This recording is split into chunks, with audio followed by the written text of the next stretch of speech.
Hey everyone, welcome back to the Movie Couple channel. I'm Wendy and here is my review for Freakier Friday.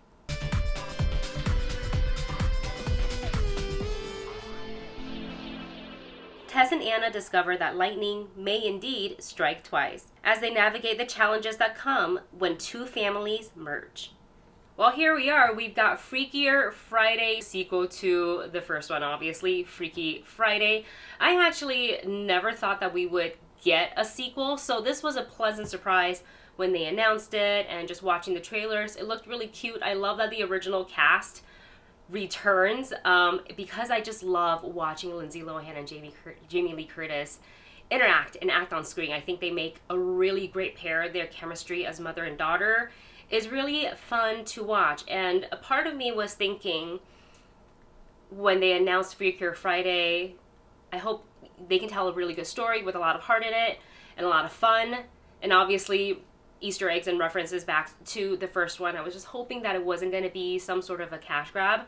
I'm so happy when I left the theater because I was beaming, like a big smile on my face. I had a lot of fun watching this movie. It felt like I grew with these characters. Like I feel, because, you know, everybody's a little bit older, and where Anna is in her life, I think a lot of us in kind of around the same age can relate when the switch happens. You see this in the trailer, so this is not, I don't consider this a spoiler. This is, you already know what Freaky Friday is about. They switch bodies. But this time, they're kind of doubling the fun. So there are two extra people, which is Harper and Lily.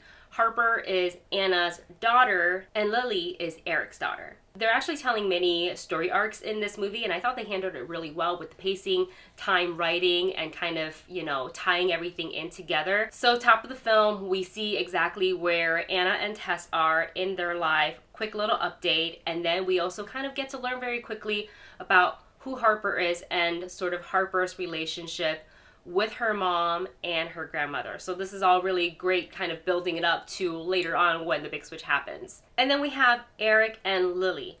Eric and Anna are in a relationship together and they are in love. The wedding is on the horizon.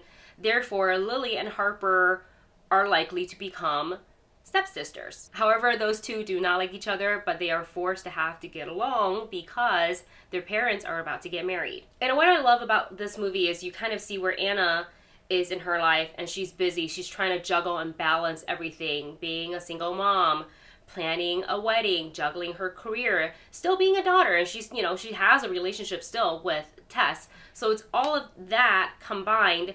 And so when the switch happens, it's really fun to see her being in, you know, her daughter's body and sort of experiencing what a teenage girl would be going through. And it's kind of funny too because she had also already, you know, gone through that as we grow.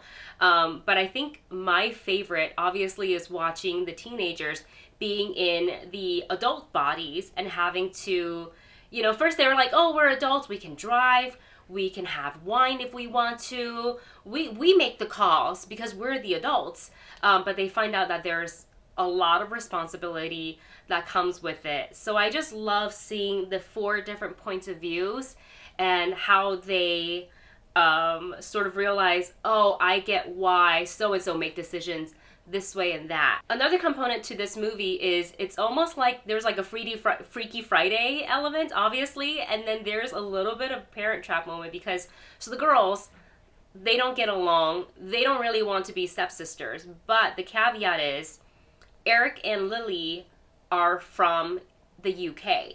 So as the wedding gets closer, as a family, they're trying to figure out where's the best place for everybody to live. Do we uproot, and we have to uproot somebody, so do we live in LA or do we live in London? And neither one of the girls wants to compromise and move, understandably so. So they kind of want to sabotage the relationship and the wedding so it wouldn't happen and they can just remain in their respective hometowns.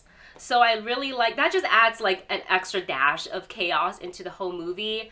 And if you've already watched the trailer, you know that Chad Michael Murray also has an appearance in this movie. So I'll keep that part. That part is really, really fun. So I'm going to keep that out of the review, but I think you're gonna enjoy every scene that he is in. Look, overall, there's a lot of heart in this. I did find myself tearing up a couple of times in this movie.